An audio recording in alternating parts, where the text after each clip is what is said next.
इतने दिनों से मेरे जैसे भूतों की कहानियां देख रहे हो, लेकिन अभी तक सब्सक्राइब नहीं किया, इस सजा मिलेगी।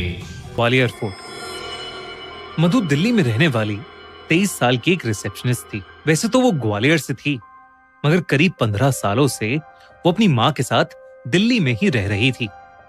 मधु के पापा ग्वालियर में रहते थे।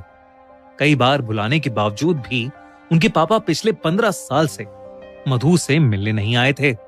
मधु की माँ अक्सर ग्वालियर जाती थी, लेकिन वो कुछ ना कुछ बहाना करके हमेशा ही मधु को ग्वालियर जाने के लिए मना कर देती थी।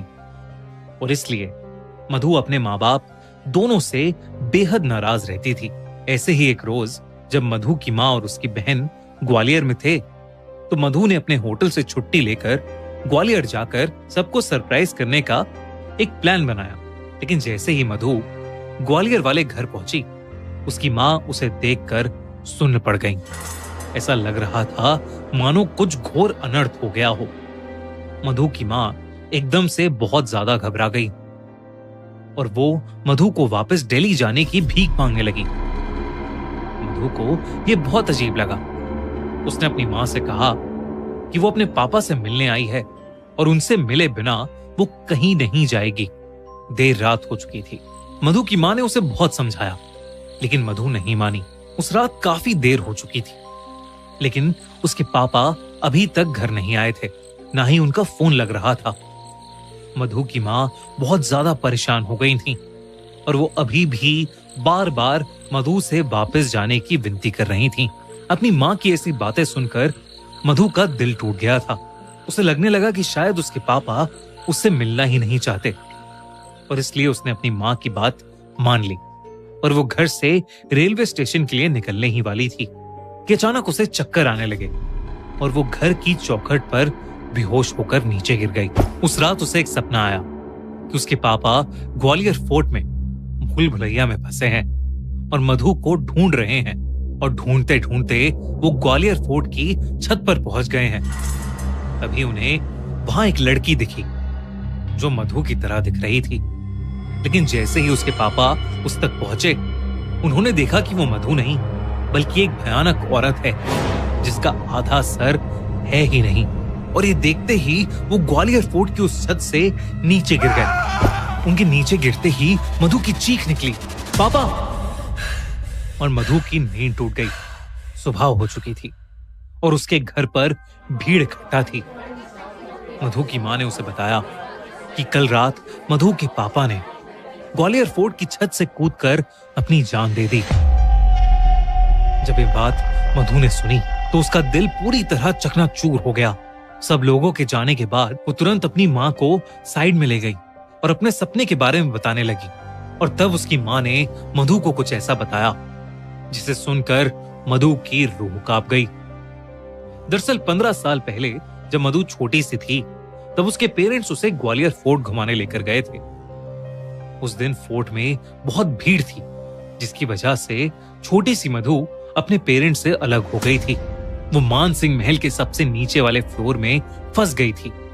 दोस्तों, गुजरात में 2002 में कुछ ऐसा हुआ था जिसने पूरे इंडिया को हिलाकर रख दिया था। मुजफ्फरनगर से अहमदाबाद जाने वाली साबरमती एक्सप्रेस जब गोधरा में रुकी तो अचानक उसके 2 डब्बों में आग लग गई और 59 लोग यानी 59 लोगों की जलकर उस ट्रेन के अंदर मौत हो गई। लेकिन वो आग लगी तो लगी कैसे? क्या है गोधरा कांड का सच? जानने के लिए देखिए हमारी नई क्राइम स्टोरी गोधरा कांड, सिर्फ हमारे crime channel the crime show by खूनी मंडे पर। लिंक डिस्क्रिप्शन और पिन कमेंट में। जो अंडरग्राउंड था वो उस ग्वालियर फोर्ट की एक ऐसी जगह थी जहां अक्सर कम ही लोग जाते थे। उस जगह को रात में अक्सर बंद कर दिया जाता है, क्योंकि लोग कहते हैं कि ग्वालियर फोर्ट की उस जगह में रात को मुगलों और अंग्रेजों के जरिए मारे और सताए गए राजा रानियों की आत्माएं भटकती हैं। इन्हीं सब बातों से मधु के पेरेंट्स का डर बढ़ता जा रहा था, लेकिन फिर भी उन्होंने गार्ड्स को बताया कि उनकी बेटी मधु अंदर रह गई है। वो सब मिलकर मधु को ढूंढने लगे। तभी अंदर बैठी मधु को अचानक से गाने की आवाज आने लगी। उठकर उस आवाज की तरफ गई। देखते ही देखते मधु को अपने आगे चल रही एक परछाई नजर आई। मधु ने उसे आवाज लगाई तो वो परछाई हवा में कहीं गायब हो गई। तभी मधु को ऐसा लगा कि जैसे उसके पीछे कोई खड़ा है। वो पलटी तो उसने देखा कि सफेद लहंगे में एक औरत उसके सामने खड़ी है।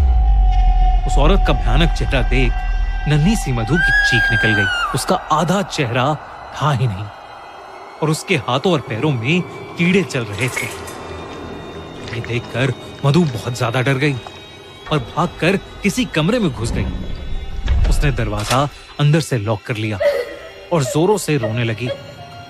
तभी उसे दीवार खुरचने की आवाज आई और उसने देखा कि वही औरत उस कमरे के एक कोने में बैठी दीवार पे कुछ मंत्र लिख रही है। उसके हाथ में सफेद रंग का पाउडर है। मधु उसे देखकर वहीं जम गई। तभी उस औरत ने अपना चेहरा धीरे से पलटा और मधु की तरफ रेंगती हुई आने लगी। उसने मधु की आंखों में झांका और उसके माथे पर वो व्हाइट पाउडर लगा दिया। मधु को तभी चक्कर आने लगे और वो वहीं बेहोश हो गई। अगली सुबह मधु का बेहोश शरीर अपने आप उसी पॉइंट से मिला जहां से उसके पापा ने छलांग लगाई थी। इसके बाद मधु उठी ही नहीं।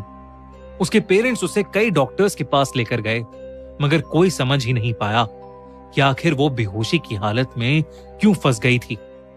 उसकी सांसें तो चल रही थीं, लेकिन वो अपनी आंखें खोल ही नहीं पा रही थी। ऐसा लग रहा था कि जैसे वो कोमा में चली गई हो।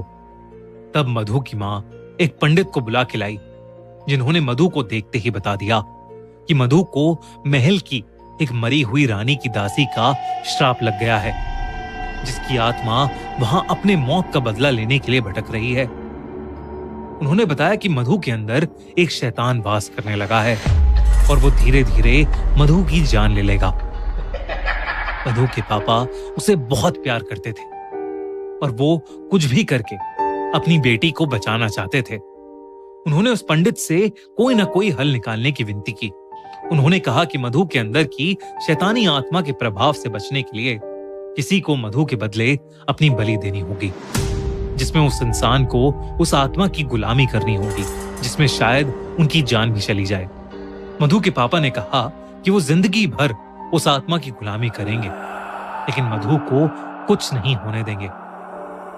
उस पंडित ने एक बहुत बड़ी पूजा की, जिसमें मधु और मधु के माँ बाप साथ में थे। पूजा के दौरान मधु ने आंखें खोली तो उसकी पूरी आंखें लाल थीं और वो उस पंडित को बुरा भला कहे जा रही थी। अचानक ही उस पंडित ने उस पर मंत्र पढ़ते हुए लाल मिर्च का पाउडर फेंका और मधु बेहोश हो गई। कुछ ही पलों में मधु के पापा भी बेहोश हो गए। जब मधु को होश आया तो वो बिल्कुल ठीक थी। पंडित ने बोला कि मधु को ग्वालियर से जितना दूर हो सके ले जाओ, और इसलिए मधु की मां उसे लेकर दिल्ली चली गई, क्योंकि उसके पापा अब उस शैतानी आत्मा के गुलाम थे, इसलिए वो ग्वालियर छोड़कर नहीं जा सकते थे। मधु के जाने के बाद उस आत्मा का श्राप उसके पापा पर चढ़ने लगा। उसके पापा की जॉब चली गई और वो बहुत बीमार रहने लगे। लेकिन जब मधु वापस ग्वालियर आई तो वो आत्मा मधु की जान लेना चाहती थी, लेकिन उसके बदले उसके पापा ने अपनी जान उस आत्मा को दे दी। अपनी माँ की पूरी बात सुनकर मधु रोने लगी और अपनी माँ से माफी मांगने लगी। मधु की माँ को उस पर तरस आ गया और उन्होंने अपनी बेटी को गले लगा लिया। उन्होंने मधु को बताया कि उसके पापा उससे बहुत प्यार करते थे और किसी भी हालत में उसे प्रोटेक्ट करके रखना चाहते थे। इस घटना के बाद मधु और उसकी माँ ने ग्वालियर हमेशा हमेशा के लिए छोड़ दिया। आज भी ग्वालियर फोर्ट से जुड़ी कई ऐसी खबरें आती हैं जहां लोग वहां से कूदकर अपनी जान दे देते हैं। आपको क्या लगता है, क्या ग्वालियर फोर्ट सच में हॉन्टेड है या ये सब सिर्फ एक अफवाह है? हमें कमेंट्स में जरूर बताइए। अगर आपको इंडिया की कोई हॉन्टेड जगह पता है जिस पर आप चाहते हैं कि हम वीडियो बनाएं, तो हमें कमेंट्स में जरूर बताइए।